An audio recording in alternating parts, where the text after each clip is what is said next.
Niềm lòng ý ra nhỏ hậu mà tài đỡ mong rong.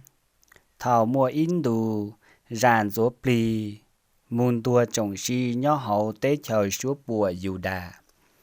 Nư hai tia, nê lông xía mò, vịn đu lũ chén chánh lọt giò dê lợn. Nư do tu ua ya sao hì xài hai cho tia. Tu cư hậu tế trời của bó lũ xua hai tia. Nê ba cho kế cho hua tài, nê ua còn nư cho kế gia tua. Ra cho trì cho do xua plón xua ua, nư xia ý đại sĩ tờ chiên gì nư lưu đùa. Nư nó công thia dư mù cụ, ta cho nhỏ về lù xa lê, cho nhỏ dù đà tê, thia cho nhỏ ý tha trả trời tù, đê dò là đà.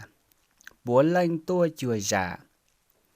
Lỡ lên cháu, thia thọ nương rùa lỡ, nhỏ hậu tù đê dò là đà. Thảo giả bỏ chống tù pha ly sai thiên đào tù xa đù cài, tua giải ca kênh rùa.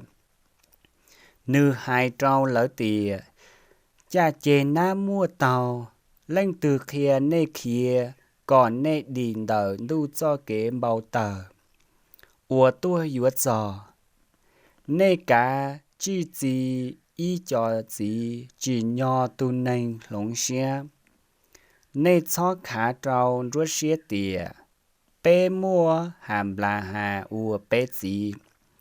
Cú hai trâu nê tìa, chín đu yếu ua có hàm là hà ý cho sánh gì. Tờ hậu cho bó rễ nò lò cu tàu. Rau no, trá tàu tư nho, đợi chàn đông lợi. Chọn đông từ chỉ rộng, yếu chủ mua chìa bỏ lỡ, hậu lúa tờ. Đời cú mà cún rùa nê nho hậu đê, còn nê tì lò yếu ý lưu xía chia. Họ tu lỡ cú cá tua, nư mua rò đùa cú chỉ nhỏ lên nư gợi khẩu. Tùn ta yuan nê nho hậu lanh đu plin chia, thiên nho hậu lúa tờ.